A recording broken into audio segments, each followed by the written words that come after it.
she was very passionate that at least 50% of those units be reserved for working artists in that zip code.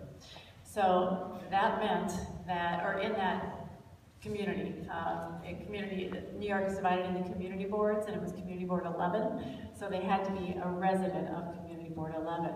Turns out that 70% of the applicants came from community board 11 after all was said and done. We had no problem with that, but that was a way for the city to address some of the issues of potential inequity of people coming into the neighborhood who weren't there in the first place. And there can be, people can be very sensitive to that, and I get it. And I think that you should put something in place so that very local, hyperly local residents have first dibs at some of these spaces, if they qualify in other ways. So. That's great. I'm going to read a quote, and we were just talking about this gentleman, Theaster Gates, who is, controversial, but certainly renowned. He calls himself a cultural planner. It's probably, I guess, a somewhat appropriate term. But sort of to this point, one of the things he says is, artists have to live passionately and deeply, share what they want, do what they can. We do not owe service to community any more than a business professional does. I don't think it should be demanded of artists to become community activists either. I do believe that artists, unlike others in the world, do more of what they do from a place of conviction, and that quality could have an astounding impact on a place. For those artists who believe that part of conviction includes engaging deeply with people in places outside of the gallery, space, studio, or traditional, it's awesome because there's a tremendous amount of need. How do you, there's the organization, and then there are the artists that you serve in the organization. I'm going to start with Jamel on this one because this is almost, again, a question in reverse for you, but how do you reconcile your artists to that greater community? How do you get your artists in the community? How do you get them involved?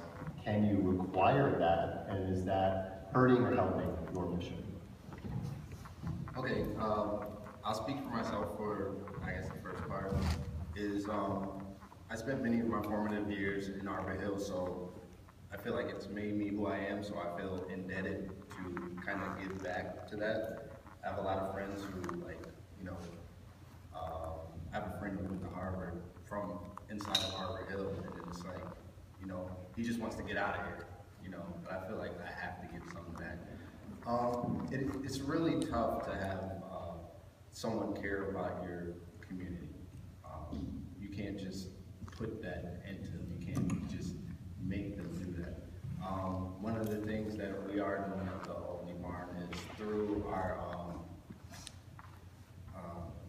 our artist interviews, and we're trying to find people who are very community oriented, and just kind of set the baseline there. And then also, what is the next part we're doing? Which is the direct requirement. Yeah, and having it be a direct requirement that they do community service pieces.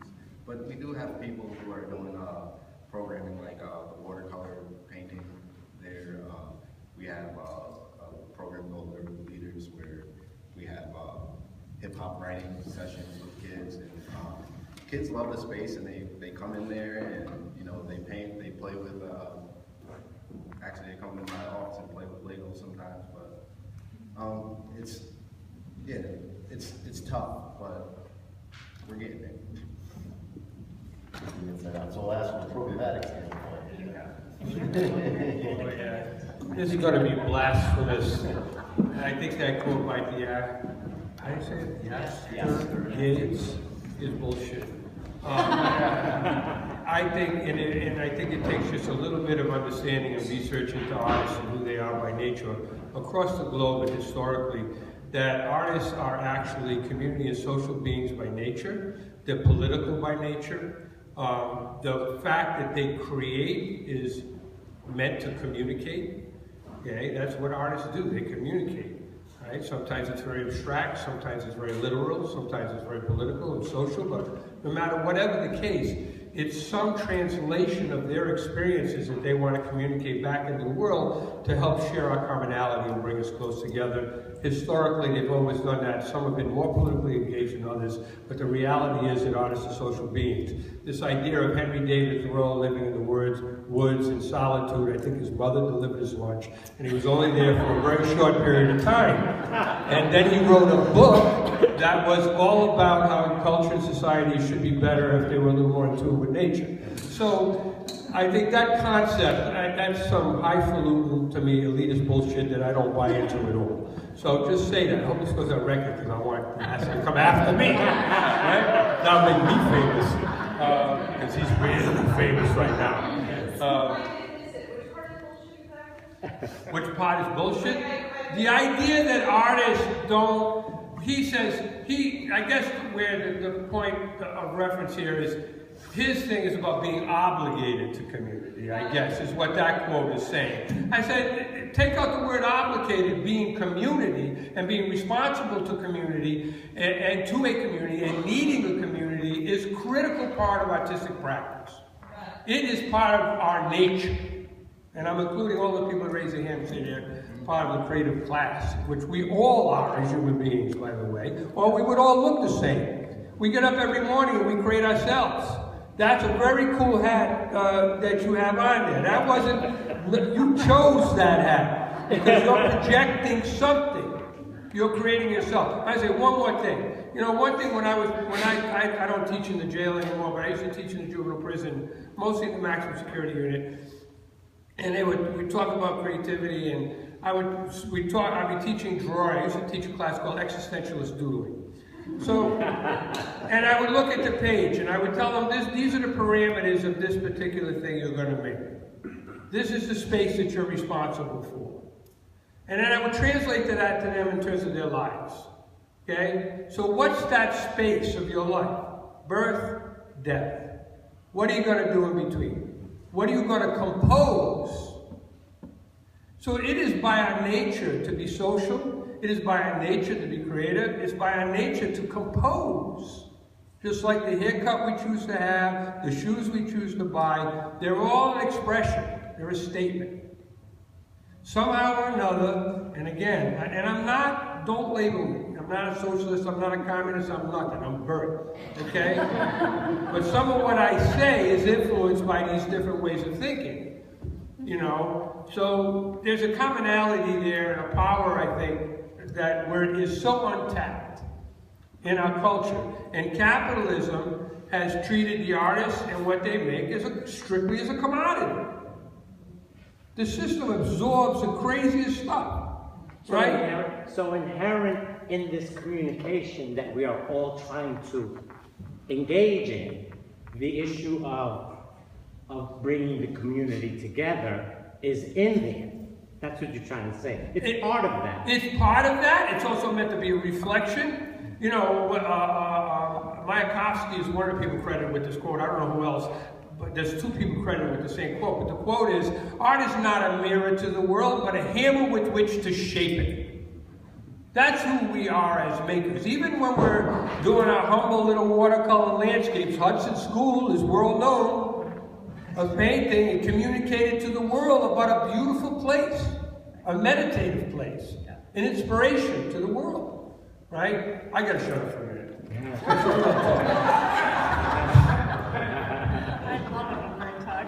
But you didn't mention my pants. I'm so disappointed.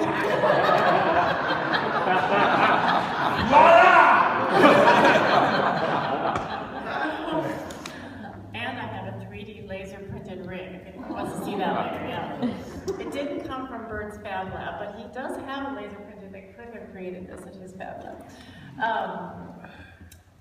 I think it took me a while, even though I am a singer and a musician, and so I am an artist, obviously, but it took me a while to figure this out, and I'm, you know, in my mid-50s now, so you'd think, well, geez, you've been in this field for a long time, Wendy, how come it took you so long to figure this out? But what I really appreciate about people who define themselves as artists, not everybody that's creative defines themselves as an artist, it's a different thing, is that artists contribute so much to a conversation that is different sometimes than other people, and that needs to be valued. So for example, the city of Minneapolis paired all of their city planners with artists. It wasn't to create public art installations. It was because those artists think differently and the city valued that. Okay, that's pretty progressive. But I think that that is something we need to think about more, is how artists, what they contribute to a conversation, not just what they make or sell. John, I'm looking at you because you're an artist who sells what he makes, right? So we flip it on our head, right? That there is art as communicator, art as, but there's also art as livelihood. And I think, you know, so much of what we're trying to do is empower makers of creative content to make a living with their creative content, not subsidize it with other activities. So you're talking, how do you reconcile, I guess, and I'll kind of throw this out to everybody, but I'll start with John. How do you sort of, you know, are we, you know, as part of our role as creative placemakers, you know, are we job creators? Are we, and from a standpoint of equity, you know, when we talk about Maslow, and anybody knows Mike Jacobson, right, from Habitat for Humanity up here, he talks a lot about the Maslow hierarchy of needs. From a Maslowian perspective, how does that dovetail with equity and creative placemaking and the people in those neighborhoods that we're trying to reach? Yeah. So I got this from my good friend from Cahos right here. But when I left my 9-to-5, my job at GE, I created a job for myself, right? So that created a job. You know, the job that I had is being filled. So I guess I gave back to me. That's the win-win. That's from, that's from a Jay-Z line, actually. yeah, absolutely. But then there's people like Dana Owens, who it started at the barn, and he had his machine. Anybody know the place, The Machine? ArtSpace on, where was it? It was on Lark Street. But now it's being moved right down the street from the Albany barn, and that's, you know, making use of this place. That's the progression, the Renaissance part. That's part of our mission and our values. So what do you think about that? What do you think about the job creation piece? And how is that folding into your programs now as it evolves? From an equity standpoint. Me? Yeah. Oh, what am I? Our buildings represent $25 million of investment in the downtown, and there's multiples that have been invested all around us. And we are gentrified. We moved out all of the sex trade in downtown Providence. So we actually gentrified the sex trade class for a variety of other people. And I don't apologize for that. We just bought a sex club, a strip club behind our building that we're converting into a performance space, and that's the last of the sex trade in downtown Providence. I don't apologize whatsoever for that. So we've created, you know, dozens and dozens of jobs. I mean, we have a young woman, for example, who graduated from RISD. By the way, brain drain stuff too for communities that have colleges in their town. If you have creative ways that people can participate when they're all graduates of school in your town, there's a possibility they're going to stay there, okay? Once they've built a community and sort of an identity for themselves. So, for example, we have hundreds and hundreds of cases like this. A Rhode School design student, when she was undergraduate, because the department she was in, she wasn't in industrial arts, she could not use any of the industrial arts equipment, because within the university, that's siloed to departments. She came and trained and used a laser cutter at AS220. She now has graduated 4 years ago, stayed in Providence.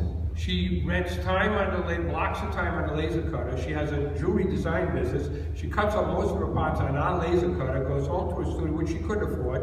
It's a $20,000 machine. Goes home, assembles the work. Also, she's doing her work part of the time in a community of people and makers. And learning, and even a machine can create a community, because best practice, people teaching each other, so having this equipment and these tools available to people also is a way of empowering and building community, initiating small businesses. So she